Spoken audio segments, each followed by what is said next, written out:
오늘 우리에게 주시는 하나님 말씀은 고린도전서 15장 35절부터 49절까지 말씀입니다. 신약성경 284면 고린도전서 15장 35절부터 49절까지 말씀입니다. 이 계시의 말씀을 제가 받들어 읽어드릴 때 살아계신 주님의 음성을 들으실 수 있기를 바랍니다.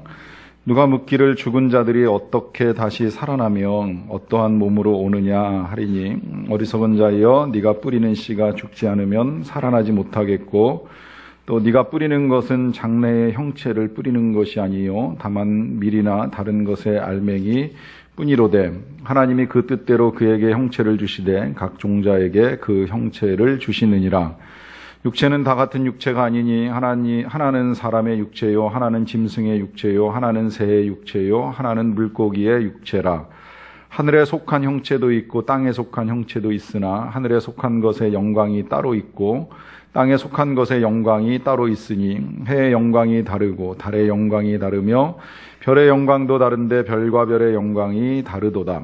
죽은 자의 부활도 그와 같으니 썩을 것으로 심고 썩지 아니할 것으로 다시 살아나며, 욕된 것으로 심고 영광스러운 것으로 다시 살아나며, 약한 것으로 심고 강한 것으로 다시 살아나며, 육의 몸으로 심고 신령한 몸으로 다시 살아나나니, 육의 몸이 있은즉 또 영의 몸도 있느니라.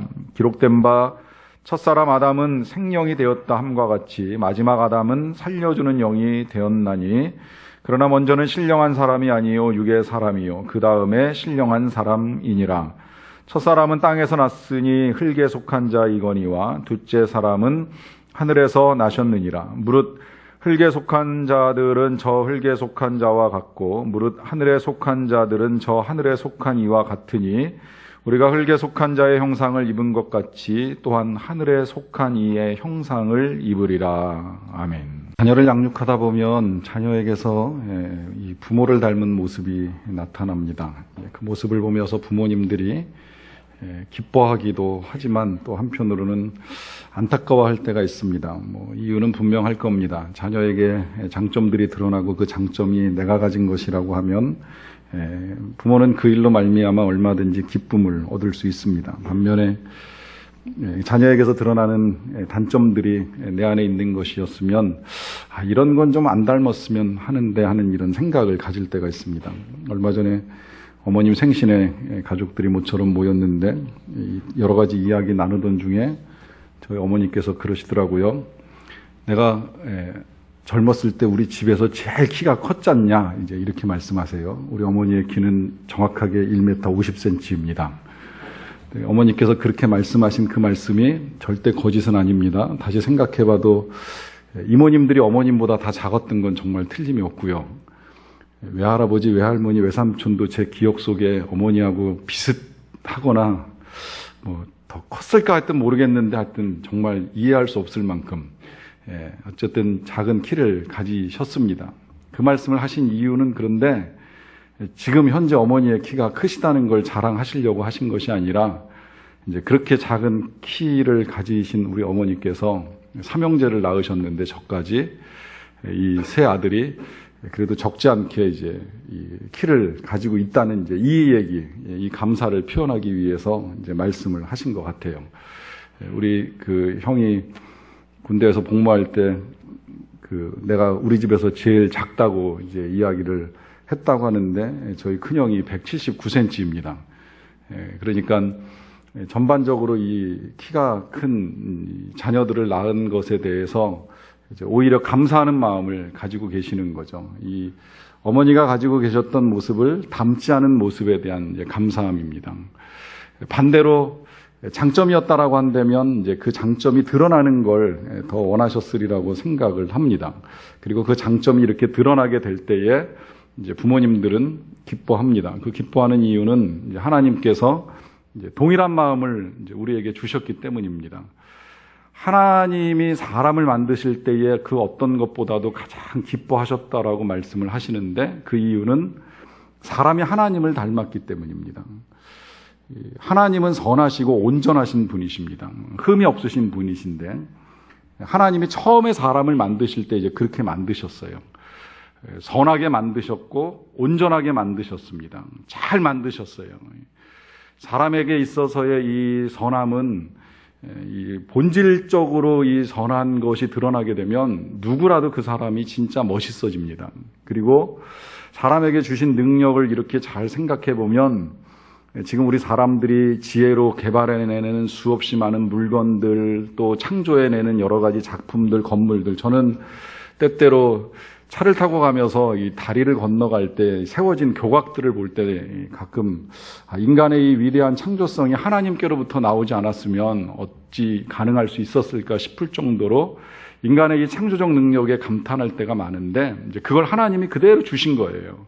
하나님이 우주를 만드시는 능력을 우리에게 주셔가지고 우리도 그 능력 따라서 작게는 진짜 전화기 하나에 카메라, 테레비, 온갖 것들을 다 집어넣어서 만들 수 있는 이 세밀함부터 크게는 100층이 넘어가는 건물까지 만들 수 있는 창조의 능력을 주셨기 때문에 그 능력으로 만들어진 인간은 정말 대단합니다. 정말 존귀한 존재입니다. 그런 존재를 만들어 놓으시고 하나님이 하신 말씀, 야, 좋다. 너무 좋다. 정말 좋다. 사람 만드시고 한없이 좋아하셨습니다.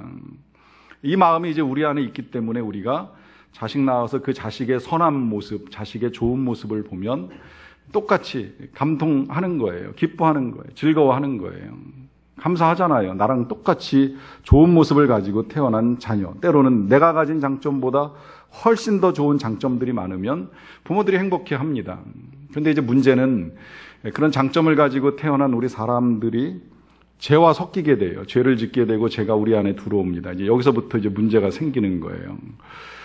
하나님은 선하신데 사람은 죄를 가지고 있습니다. 하나님은 죄가 없으신데 사람은 죄를 가지고 있어요. 그러다 보니까 사람이 하나님과 같을 수가 없습니다. 달라집니다. 이걸 이제 하나님의 형상이 깨졌다, 하나님의 형상이 일그러졌다, 이제 이렇게 표현을 하는 거예요. 원래는 우리가 다 하나님의 형상을 가지고 태어났는데 죄로 인하여서 하나님의 형상은 사라져버리고 이 죄와 섞인 일그러진 모습을 가지고 살아가게 됩니다. 이제 그러다 보니까 이제 생기는 문제들. 원래 하나님 본래의 모습대로라고 하면 우린 다 사랑할 수 있어요. 누구라도 사랑합니다. 다 긍휼히 여기고 다 품을 수 있습니다. 그런데 죄가 들어오니까 사랑해야 될 사람을 미워하는 일이 일어나는 거예요. 세상을 잘 다스리도록 하나님이 맡겨주셨는데 이 다스려야 될 세상을 다스리기는커녕 파괴하는 일이 일어납니다. 또 하나님의 성품대로라고 하면 하나님처럼 도와주어야 돼요. 하나님은 우리 도와주는 거 굉장히 좋아하세요. 우리가 도와달라 그러면 기도하는 대로 응답하시겠다고 약속하실 만큼 손 내밀면 도와주시는 하나님인데, 그렇게 도와주며 우리가 살아가야 될 하나님의 자녀들인데 도와주는 것보다는 뺏으려고 하고, 섬겨야 되는데 섬기는 것보다는 섬김 받는 거 좋아합니다. 이게 이제 본성적으로 그렇게 갖고 태어나게 돼버렸어요. 그래서 이 아이들이 성장 과정 중에 말 배울 때 이제 빨리 배우는 말 중에 그런 말 있잖아요. 싫어.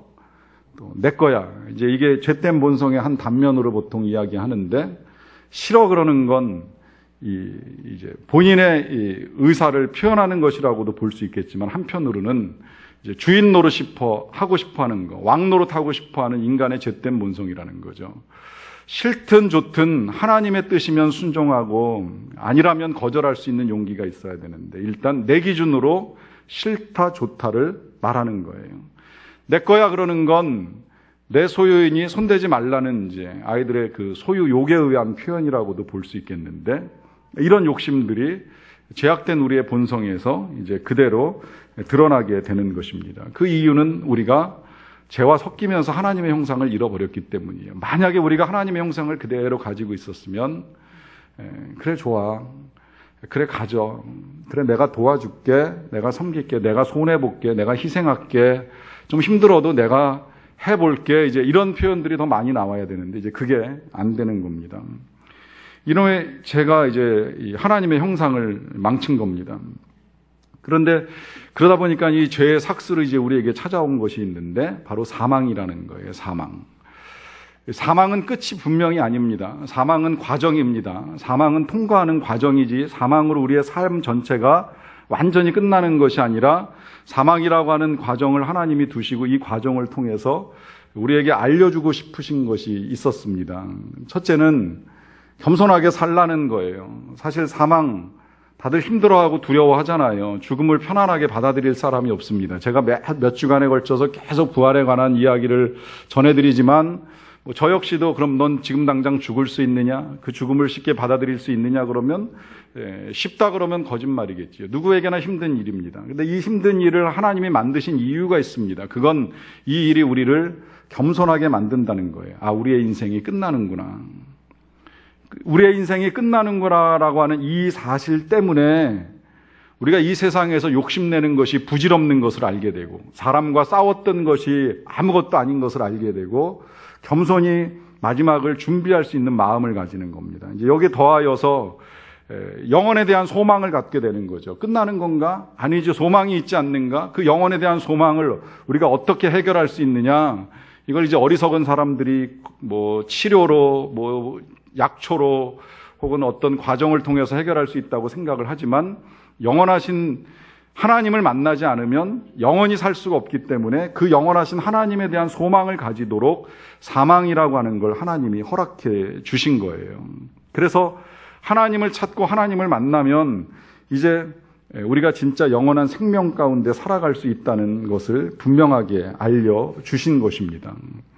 이걸 사람들이 알지 못하고 믿지 못하다 보니까 이제 하나님께서 이걸 알도록 도와주신 또 하나의 방법이 바로 부활이라는 거예요. 부활. 이 사망을 이기는 부활. 사망이 있기는 하지만 그 사망을 이기는 부활을 통해서 우리가 영혼에 대한 소망을 가지고 또 하나님께 대한 믿음을 가지고 살아갈 수 있도록 만들어 주신 것입니다. 그래서 이 부활을 가지고 사망을 보면 세상을 보는 관점이 이제 완전히 달라져요. 사망만 보고 부활을 몰랐을 때에는 사망으로 끝나는 것이다 이렇게 생각했지만 부활을 보여주시고 부활을 우리가 알게 됨으로 인하여서 끝이 아니구나. 부활 이후의 세상이 있구나. 부활 이후에 영원한 생명이 우리에게 주어지는구나라고 하는 이 사실을 알면서 삶을 바꾸게 되는 것입니다. 이제 그것이 소망이 되는 것이고 그 소망 가운데 우리가 살아가는 것입니다. 이 소망을 제자들이 가졌기 때문에 그들의 삶이 변한 거예요. 예수님을 만나면서 부활하신 예수님을 만나면서 이 소망을 가지면서 죽음이 끝이 아니고 새로운 시작이라는 사실을 발견하고 그러다 보니까 그 예수님과 함께 지금도 살아계신 예수님과 함께 살아가는 삶으로 변화를 이루게 된 것이죠. 이 사실이 생각해보면 참 감사한 일입니다. 왜냐하면 이 사망 이후에 악인에게 심판이 있다. 의인에게 소망이 있다. 이 사실을 믿고 살아갈 수 있는 사실이 감사한 거죠. 그래서 현재 우리가 겪는 일들만으로 우리의 삶이 끝나는 것이 아니라 또 다른 일이 예비되어 있다는 사실로 말미암아 소망 가운데 살아가는 것입니다. 그럼에도 불구하고 이 부활은 우리에게 끊임없이 이제 의심을 불러일으키고 그 의심은 많은 논쟁이 됩니다. 여러 가지로 의심을 불러일으켜요. 그냥 단순하게 사람이 죽었다 살아났다라고 하는 사실만 받아들일 수 있는 것이 아니라 그럼 도대체 이제 어떻게 죽었던 사람이 다시 살아날 수 있느냐, 어떻게 그런 변화들을 이루어 가느냐, 이제 이런 의심들이 일어납니다. 이제 그러다 보니까 그것에 대해서 우리가 지금까지 읽어온 이 고린도전서 15장에서 여러 가지로 설명을 해주잖아요. 가정에서도 설명을 해주잖아요. 만약에 부활이 없다면 어떻게 되느냐, 이거저거 다 헛것이다. 우리가 예배하는 거, 우리가 믿는 거, 우리가 전하는 거, 이거 다 헛것이고 우리는 불쌍하다. 부활이 없다는 가정도 하고 또 부활이 있음으로 말미암아 예수님이 첫 열매가 되시고 그 첫 열매와 함께 우리도 부활할 것이고 한 사람으로 말미암아 사망이 온 것처럼 한 사람으로 말미암아 우리가 부활할 것이다. 이런저런 설명을 합니다. 그러던 중에 이제 또 하나의 설명이 오늘 이어지는데 이렇게 질문을 제기해요. 누군가 묻기를 죽은 자들이 어떻게 다시 살아나며 어떠한 몸으로 오느냐라고 하는 질문입니다.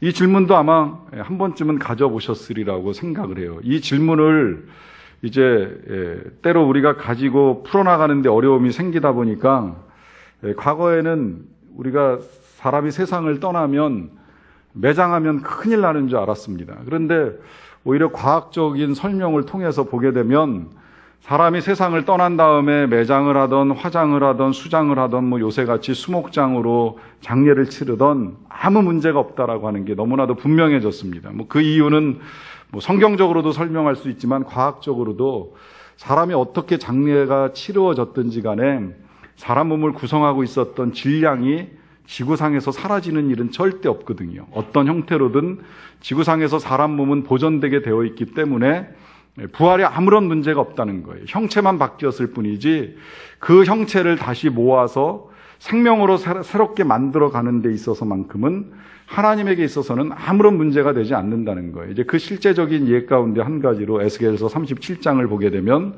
마른 뼈가 살아나고 살아난 그 뼈에 근육이 붙고 신경이 붙고 핏줄이 붙고 힘줄이 붙고 살이 붙고 생기가 들어가고 그 살아난 생명이 군대가 되는 것까지 다 보여주셔요.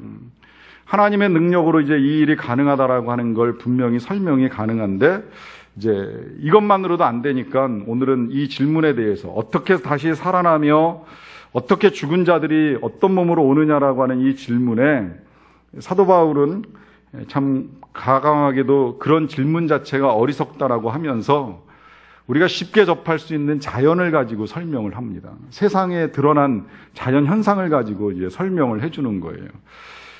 어리석다라고 말하는 건 듣는 사람을 무시하기 위한 표현이 아니라 쉽게 생각할 수 있지 않느냐, 이제 이런 의도를 가지고 지금 사도 바울이 표현을 하는 겁니다. 그러면서 자연 현상을 봐라.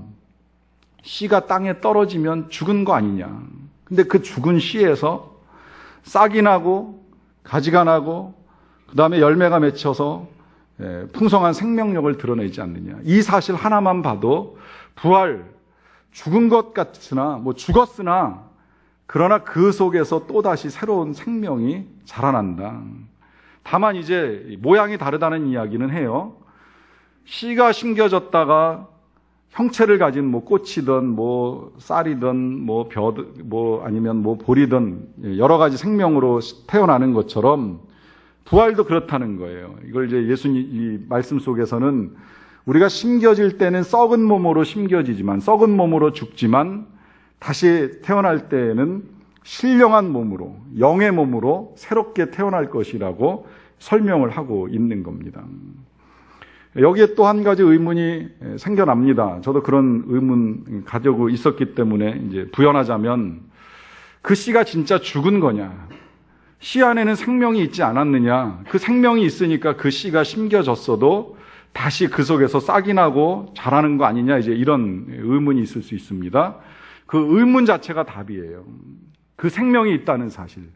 뭐 씨가 땅 속에서 죽었냐 안 죽었느냐 뭐 그 논쟁이 복잡하다면 씨가 생명이 있었기 때문에 그 생명이 땅 속에서 자라서 싹이 되고 줄기가 되고 자라난 것처럼 우리의 부활이 바로 그렇게 시작이 된다는 것입니다.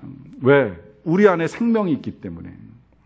우리 안에 생명이 있기 때문에 그 생명으로 말미암아 우리가 세상에서 죽은 자 같으나 다시 부활할 수 있다는 거예요. 그러면 사망했는데 생명이 있다는 건 도대체 무슨 말이냐라고 했을 때에 이제 그래서 말씀을 드린 겁니다. 사망은 과정이고 그 사망의 과정 중에 우리가 사망이라고 생각하는 건 육의 몸이 죽는 것이지 우리 안에 있는 영의 몸이 죽는 것이 아니라는 거예요. 그걸 오늘 본문에서 구분해서 설명을 해주는 거예요. 그래서 육의 몸이 있고 영의 몸이 있다. 육신의 몸은 죽습니다. 그러나 영의 몸은 죽지 않습니다. 왜 안 죽느냐면 예수님의 생명이 우리 안에 심겨졌기 때문입니다.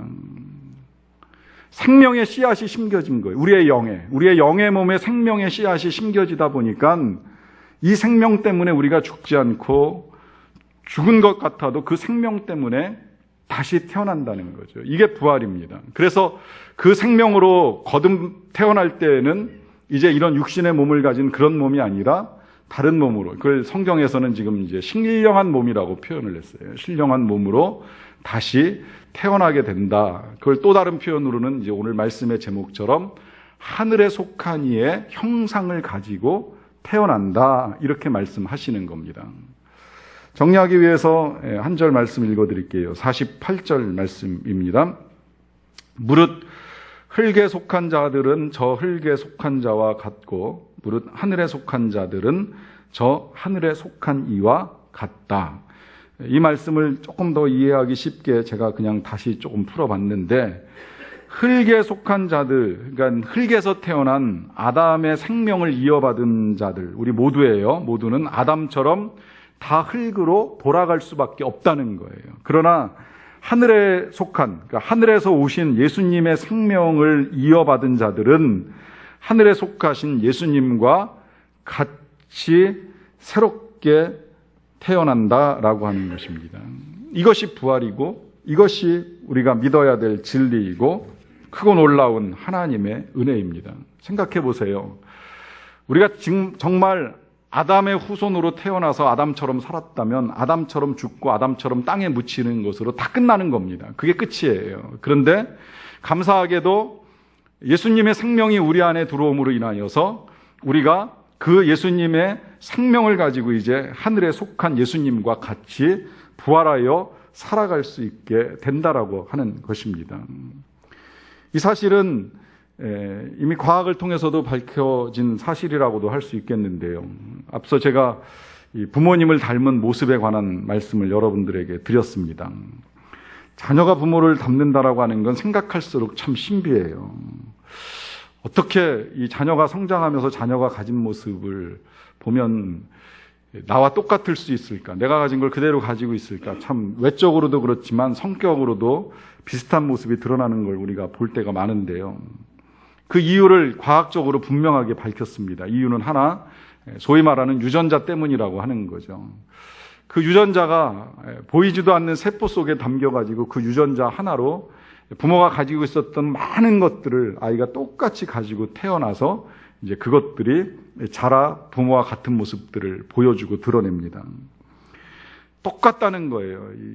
우리의 생명의 원리도 예수님의 생명이 우리 안에 심겨지면서 우리가 예수님의 유전자를 가지게 됐어요. 그래서 예수님 안에 있는 것들이 이제 우리 안에 그대로 다 이제 드러나기 때문에 우리가 예수님과 똑같은 형상을 입게 된다는 거죠. 그래서 예수님 부활하신 것 같이 우리도 부활하고 예수님이 얻으신 거를 우리가 다 얻으며 누리며 살아갈 수 있게 된다라고 하는 것입니다. 이게 이제 우리에게 너무 귀한 것이기 때문에 예수님이 누리셨던 것들, 예수님이 얻으신 것이 무엇인가를 좀 알아야 될 필요가 있는데요. 42절부터 43절까지 말씀을 읽고 나누겠습니다. 죽은 자의 부활도 그와 같으니 썩을 것으로 심고 썩지 아니할 것으로 다시 살아나며 욕된 것으로 심고 영광스러운 것으로 다시 살아나며 약한 것으로 심고 강한 것으로 다시 살아난다 그래요. 자, 이 말씀을 이렇게 보면 예수님이 겪으신 일들이 그냥 그대로 다 여기 열거되어 있어요. 예수님이 뭐 썩었다고 표현하기는 조금 그렇지만 썩는 것 같은 고통을 당하셨어요. 썩는 건 형체가 찢어지고 변하는 거잖아요. 근데 예수님이 그 몸이 사람들에 의해서 고통을 받으실 때에 이리저리 찢기고 썩는 것처럼 이제 갈기갈기 찢어지시고 피 흘리시고 고통을 당하셨어요. 또 모욕 그러면 뭐 욕되다 그러면 말할 것도 없이 예수님이 사람들에게 온갖 모욕 다 당하셨잖아요. 이 조롱도 당하셨지만 옷을 뺏기고 발가벗은 몸으로 십자가에 달리실 만큼 굉장히 많은 부끄러운 일을 겪으셨습니다. 거기다가 이 죽어가는 과정을 보면 진짜 사람이 한없이 약해지신 거죠. 아무에게도 도움을 받을 수가 없어요. 모든 사람에게 다 버림을 받아가지고 아무도 도와주지 않고 정말 한없이 약한 존재로 그렇게 죽어가셨어요. 그러다 보니 진짜 그렇게 세상 떠나시고 정말 살아나실 수 있을까 싶을 정도로 약한 모습으로 사망을 당하셨습니다. 이것이 예수님이 겪으신 일인데 성경은 예수님이 그러한 일만 겪었다고 지금 말씀하시는 것이 아니라 그런 일을 겪으신 예수님이 썩지 아니할 몸을 가지고 다시 살아나셨다는 거예요. 이 썩지 아니할 몸을 가지고 다시 살아나셨다라고 하는 건 영원히 살아계신다는 겁니다. 2000년 전 부활하신 그 이후로부터 지금까지 영원히 썩지 아니한 몸을 가지고 지금도 살아계신 예수님이신 것을 우리에게 알려주시는 거예요. 그리고 그것도 그냥 살아계시는 예수님이 아니라 영광스러운 것으로 다시 살아나셨다.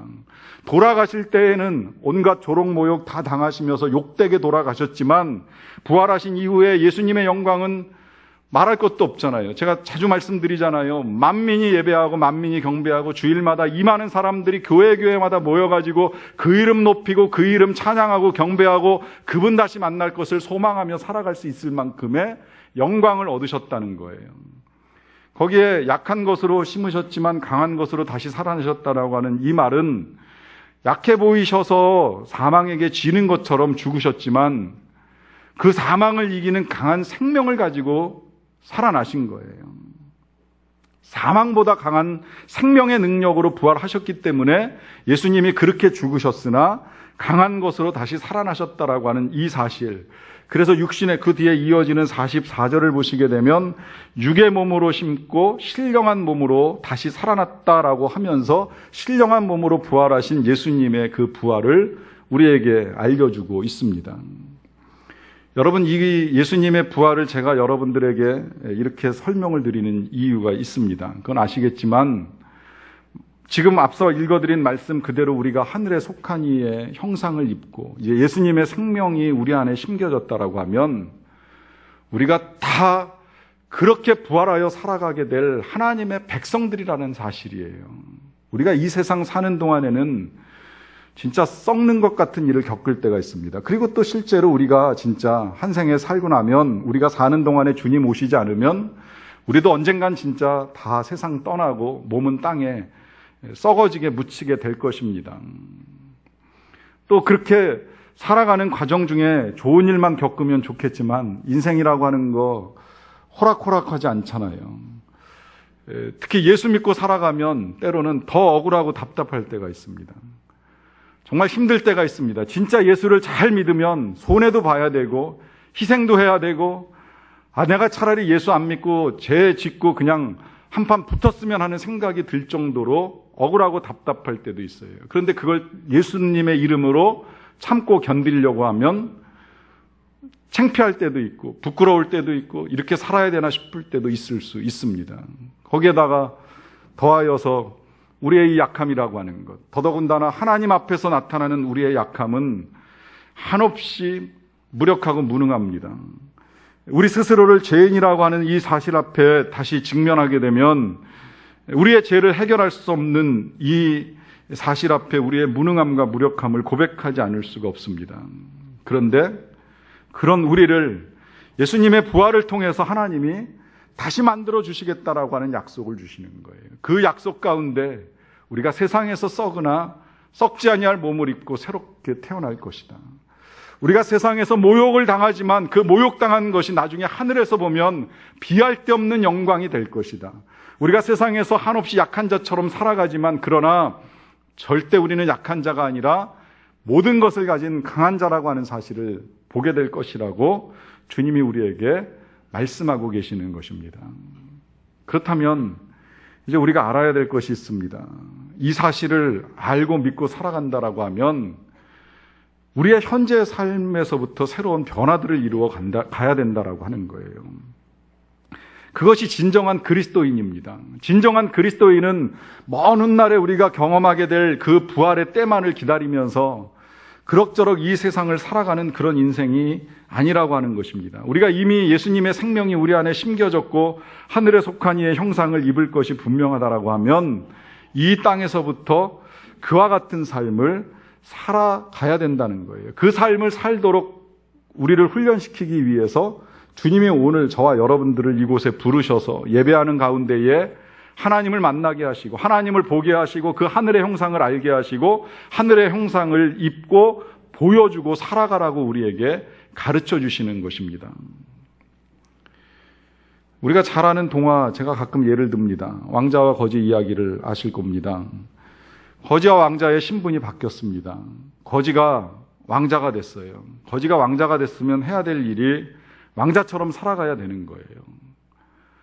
거지가 왕자가 되었음에도 불구하고 과거의 옛 습관을 버리지 못해가지고 왕궁을 뛰쳐나가서 더러운 개천에서 세수하고 또 사람들에게 계속 도와달라고 손 내밀고 구걸을 한다고 생각을 해보세요. 그 거지를 왕자로 받아들이는 왕의 입장에서는 답답하고 속상할 노릇이 되는 거지요.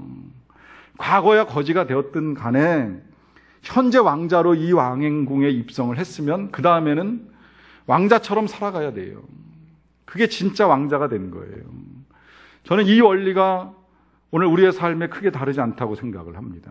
우리가 과거에는 죄인으로 일그러진 하나님의 형상을 가지고 세상의 욕심을 따라서 하고 싶은 대로 죄의 종노릇하며 살았을지 모릅니다.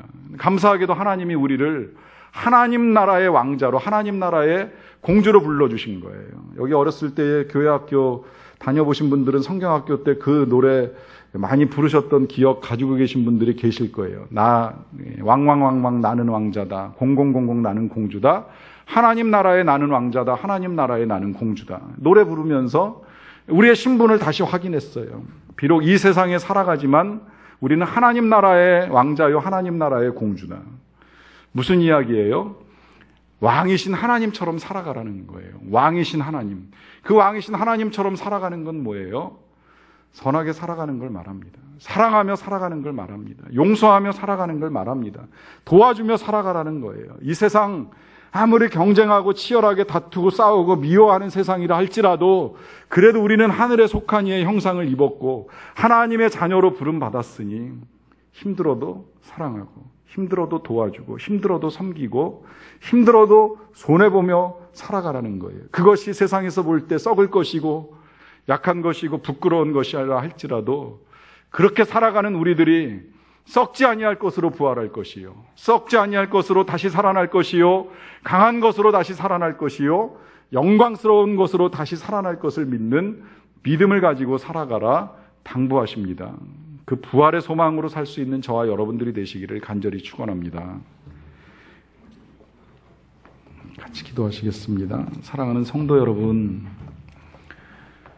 우리가 하늘에 속한 이의 형상을 입은 하나님의 자녀, 하늘 백성이라고 하는 사실을 믿고 계십니까? 그러면 우리가 그렇게 살아가야 됩니다. 하나님의 아들, 하나님의 딸답게, 하나님 나라의 왕자답게, 하나님 나라의 공주답게.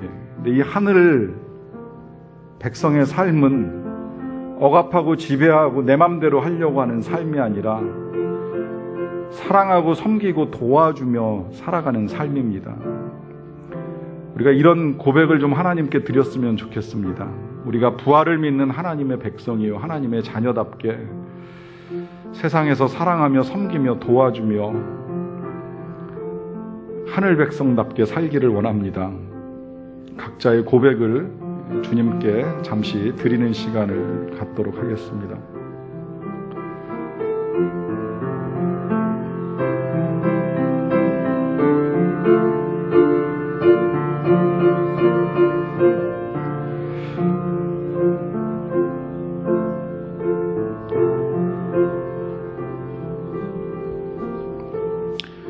사랑의 하나님, 감사합니다. 우리가 흙에서 나서 흙으로 돌아갈 수밖에 없는 인생들이온데 이런 우리를 사랑하사 예수님을 통하여 하늘에 속한 이의 생명을 가지고 하늘에 속한 예수 그리스도의 형상을 따라 살게 하여 주시니 감사드리옵나이다. 우리가 이제 하늘 시밀권을 가진 하늘 백성들로서 이 세상을 살 때에 하늘의 왕자답게, 하늘의 공주답게 하늘 권세를 가지고 이 세상을 섬기는 자들이 되게 하여 주시옵소서. 더욱 사랑하며 더욱 섬기며 더욱 도와주며 우리의 삶을 통하여 하나님의 영광이 드러나므로 하나님께 기쁨이 되고 하나님께 영광을 올려드리는 그런 삶이 되기를 간절히 원합니다. 예수님의 이름으로 기도하옵나이다. 아멘.